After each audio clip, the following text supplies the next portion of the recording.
नमस्कार दोस्तों, ओम गणेशाय नमः। सबसे पहले तो thanks a lot for appreciating my first video on Damini's captivating speech on Bhole Baba. अभी मैंने अपना दूसरा वीडियो बनाया है। ये एक छोटी सी कहानी है जो कि मैं बचपन से ही सोचती थी कि क्या है, वो मैं आपके साथ शेयर करती हूँ। हमारी भारतीय संस्कृति इतने अनमोल खजानों से भरी है, उसमें से एक एक छोटे मोती मैं आपके सामने लाने का प्रयास करूँगी। तो साथियों, कृष्ण जन्माष्टमी अभी अभी ख़त्म हो गई है। हमने कृष्ण जन्माष्टमी का बहुत अच्छे से उत्सव मनाया, बहुत प्रेम से मनाया और अभी तक जन्माष्टमी की मीठी मीठी खुशबू, भीनी भीनी खुशबू हमारे बीच है।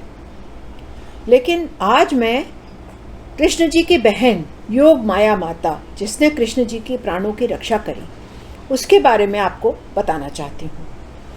उस समय तो लड़कियों को इतना महत्व दिया नहीं जाता था, तो इस कथा को ज़्यादा आगे नहीं बढ़ा। लेकिन मेरे मन में हमेशा जिज्ञासा रहती थी कि मुझे कृष्ण जी की ये बहन के बारे में, योग माया माता के बारे में जानना बहुत ज़रूरी है।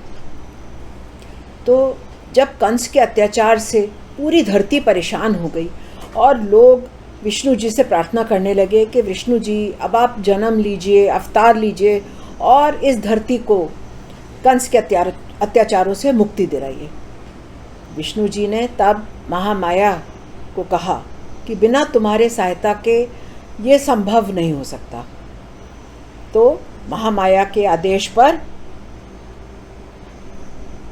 देवकी के 7वें गर्भ, जो कि आदिशेष थे, शेषनाग थे, आदिशेषा, और जिन्हें बलराम से नाम से हम जानते हैं, वो गर्भ को उन्होंने रोहिणी के गर्भ में दे दिया और बलराम जी का जन्म गोकुल में हो गया।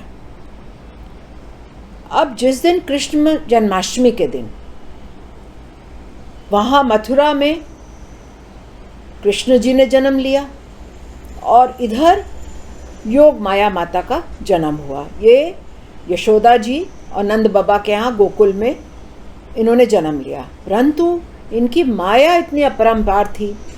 जैसे इन्होंने जन्म लिया, इन्होंने यशोदा मैया को नींद में डाल दिया, घोर निद्रा में सो गई। पूरा गोकुल घोर निद्रा में सो गया, पूरा मथुरा घोर निद्रा में सो गया। कारागार के दरवाजे खुल गए और वहाँ के जो पहरेदार थे वो सो गए।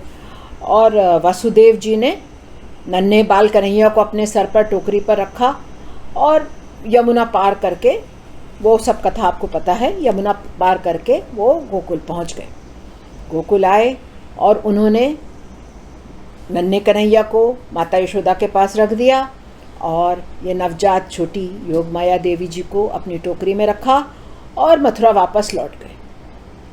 इतने समय वापस आने तक थोड़ा भोर हो गई और जैसे ही इन्होंने वो छोटी सी कन्या को देवकी जी के पास लिटाया तो कन्या रोने लगी, क्रंदन करने लगी। पहरेदारों की सबकी निद्रा भंग हुई। सब कंस के पास दौड़ते हुए गए और बोला कि देवकी की 8वीं संतान जन्म ले लिया है। कंस भी जल्दी से आया क्योंकि उसको जिज्ञासा थी कि देखूं कौन मेरा वध करने वाला है। ये आकाशवाणी हुई थी कि 8वां संतान कंस का वध करेगा, देवकी का। तो वो आया तो देखा कि एक छोटी सी नवजात कन्या।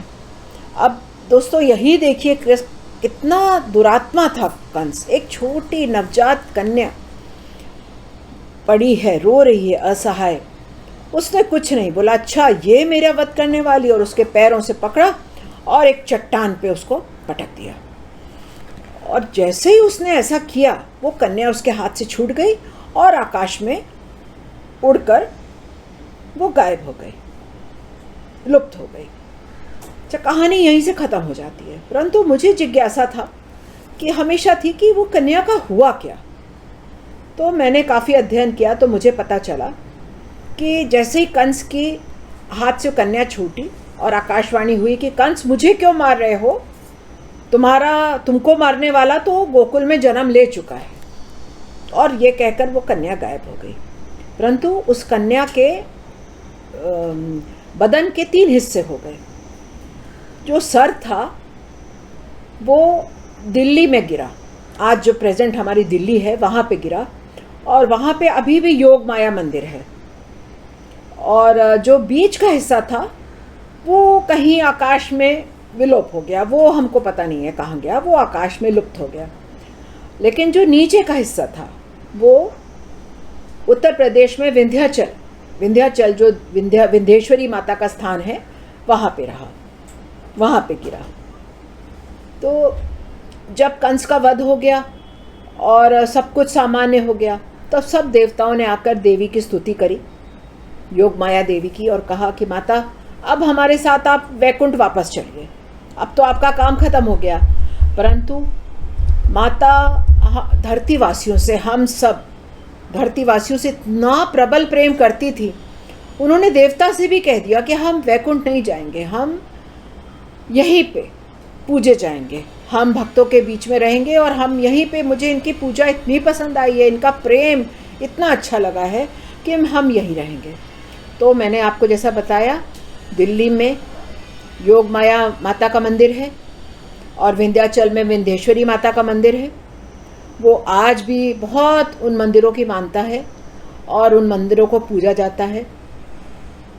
तो मैं तो यही कहूँगी भक्तों कि जब माता हमसे इतना प्रेम करती हैं तो हम भी माता से थोड़ा तो प्रेम करें, और हम थोड़ा प्रेम करेंगे तो माता तो इतना प्रेम करती हैं। एक माँ अपने बच्चों से कितना प्रेम करती है उसका अंदाज़ा तो कोई नहीं कर सकता। वो बच्चों के लिए, एक जानवर भी अगर माँ है तो वो अपने बच्चे के लिए अपनी जान देने को तैयार हो जाती है, चाहे वो हिरनी हो, चाहे वो शेरनी हो, चाहे वो हाथी हो, हथनी हो, वो सब। तो ये विंध्याचल माता, योग माया माता, या कोई भी माता के तो इतने मंदिर है हमारे भारतवर्ष में, तो जो भी हैं, तो हमें भी जब भी मौका मिले, हम अगर लकी हैं तो हमें जब भी मौका मिले हम इन मंदिरों का दर्शन करें। और नहीं भी दर्शन कर सकते तो अपने, आजकल तो हम टीवी में भी देख सकते हैं और सुन सकते हैं और जानकारी हासिल कर सकते हैं, और सच्चे मन से माता का एक बार जयकारा ही लगा दीजिए। तो प्रेम से बोलो जय माता दी। माता रानी हम सब की रक्षा करें और सदा हमारे ऊपर कृपा का हाथ रखें। जय माता दी।